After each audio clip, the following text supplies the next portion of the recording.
Okay, so this is our in-progress outdoor basketball court. It's 20 feet by 24 feet, which I chose because I found a kit of court tiles, outdoor court tiles from Rubber Flooring Inc. It costs about $1,500 for the kit, and those dimensions. It has a key and a three-point line painted on it already.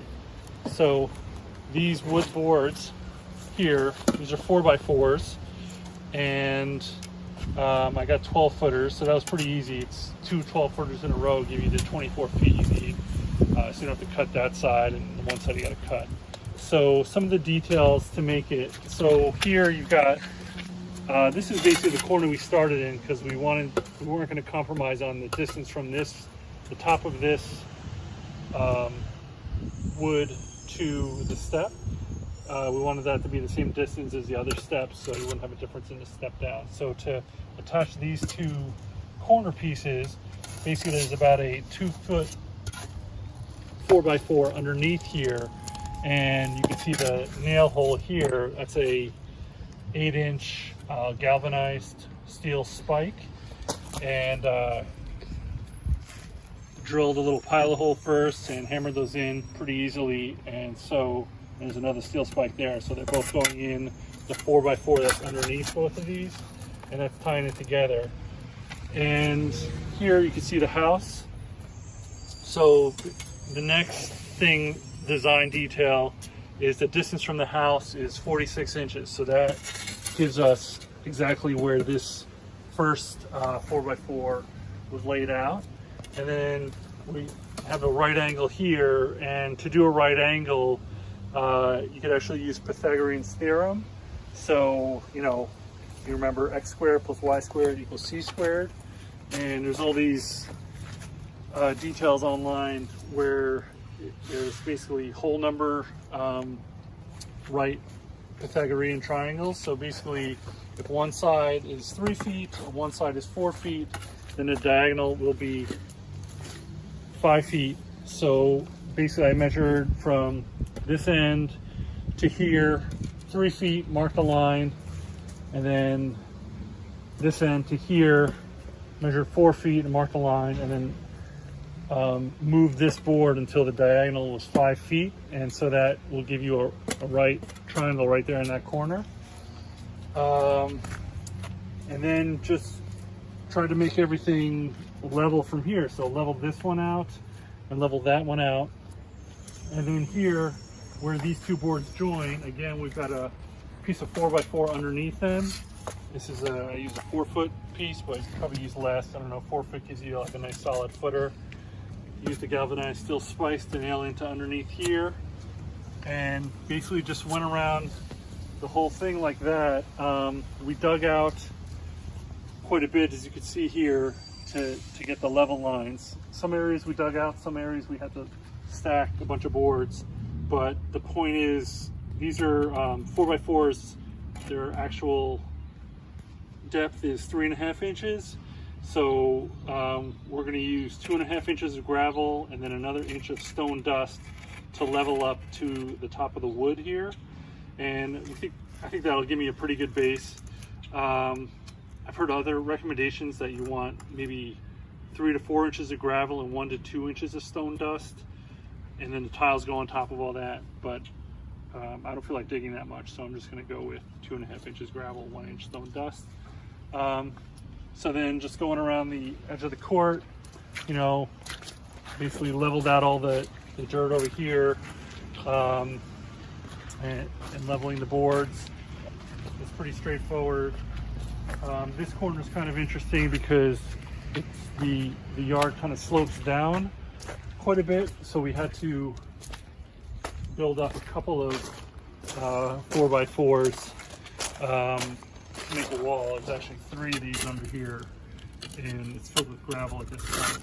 So, but that's very standard, and basically the design rules just didn't want to have 2 4x4s end at the same point, so I used like this shorter piece of 4x4.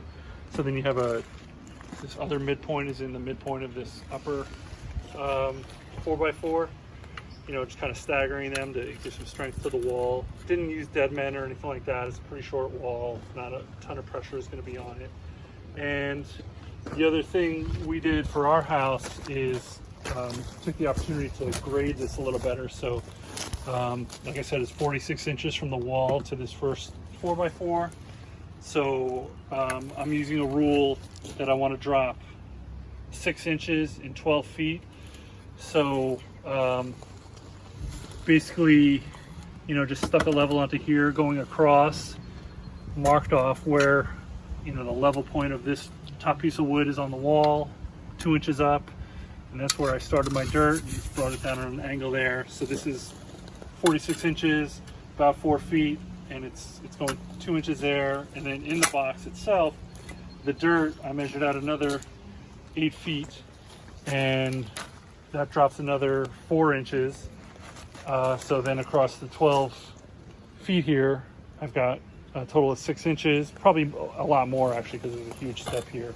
So nice drainage away from the house. Got some puddling here, which I might make a little bit of a swale to drain it out to the rest of the slope part of the yard. And then we're going to continue this and fill it up with gravel and the stone dust, add the hoop, and there you go. Pretty simple.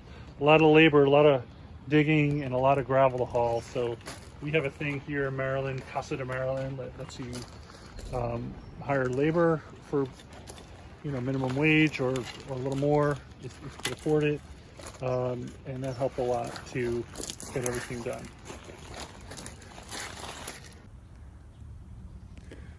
Now we've got the gravel installed.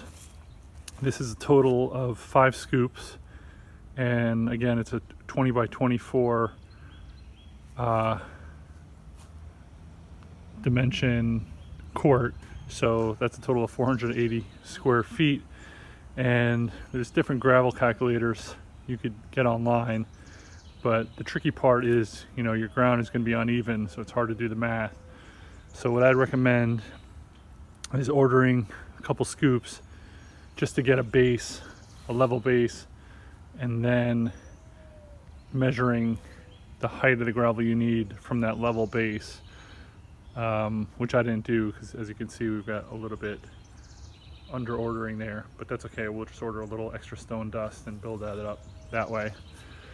But generally, what I was told is that 1 scoop of gravel, which is a cubic yard, gives you 300 square feet of coverage up to 1 inch.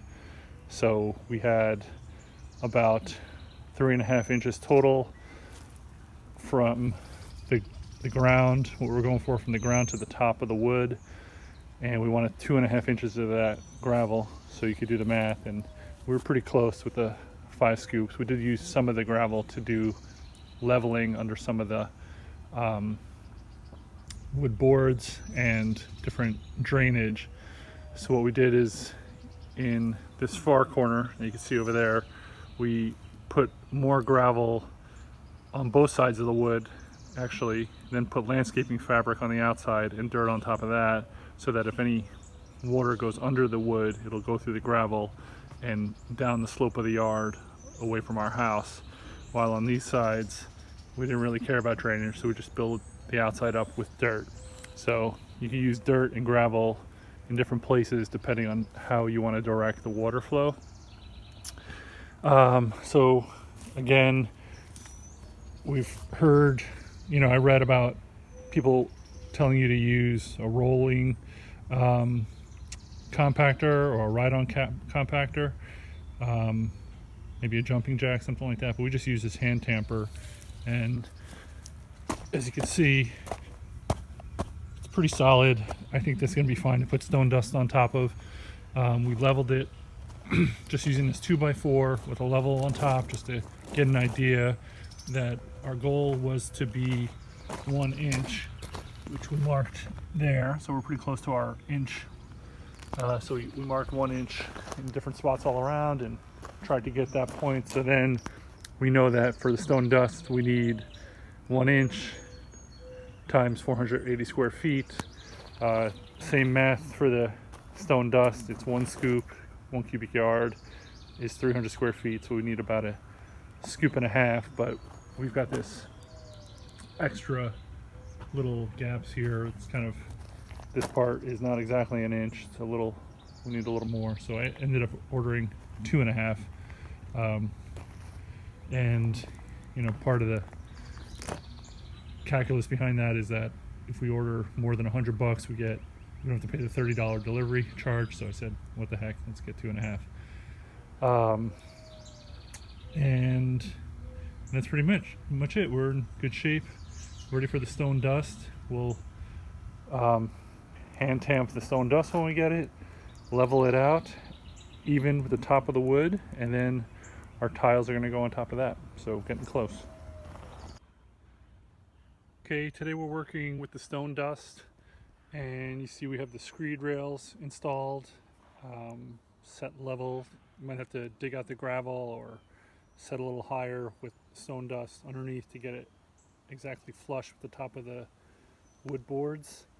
But basically the procedure is put the stone dust between the rails, wet it, tamp it down. We use a hand tamper right here, and then of course it'll be a little lower than the wood boards. Then we're adding a little more stone dust and then running this 2x4, which we're using as a screed rail, across and getting it level, and that's the procedure. So we're getting close here. Everything's looking pretty level. Definitely difficult to get it 100% level across the whole surface, so we're focusing on getting the middle parts the most level and leveling it to that far piece of wood, because that's where the hoop will be. So starting from there and going out from the center, it's going to be most level, but as you taper off towards the edges, there's a little bit of a decline or incline, just because the nature of leveling the wood box itself. That wasn't 100% perfect.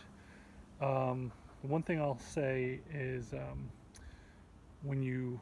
our process is we level up the screed bars, the metal bars there, tamp it down, and then basically get it tamped down as it is in the part between the bars right now.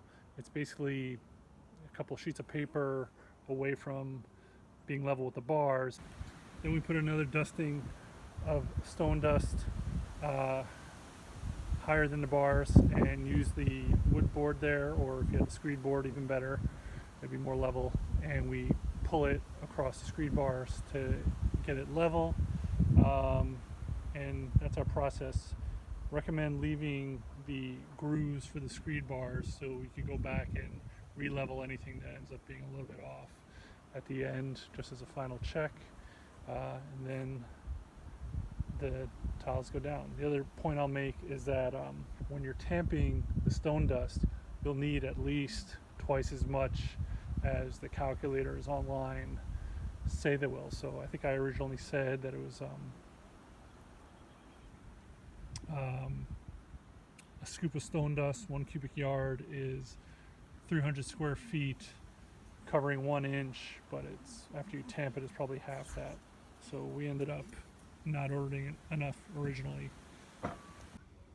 Okay, now we're installing the tiles.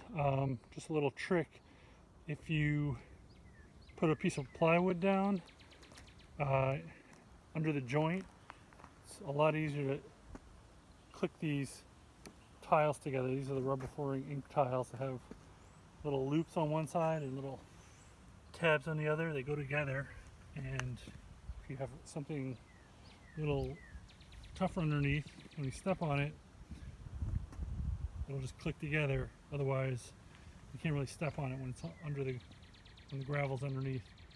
So that's helping things move along a lot quicker. Here's a little demo of putting these tiles in. The trickiest ones are when you're in a corner like this. It's definitely doable.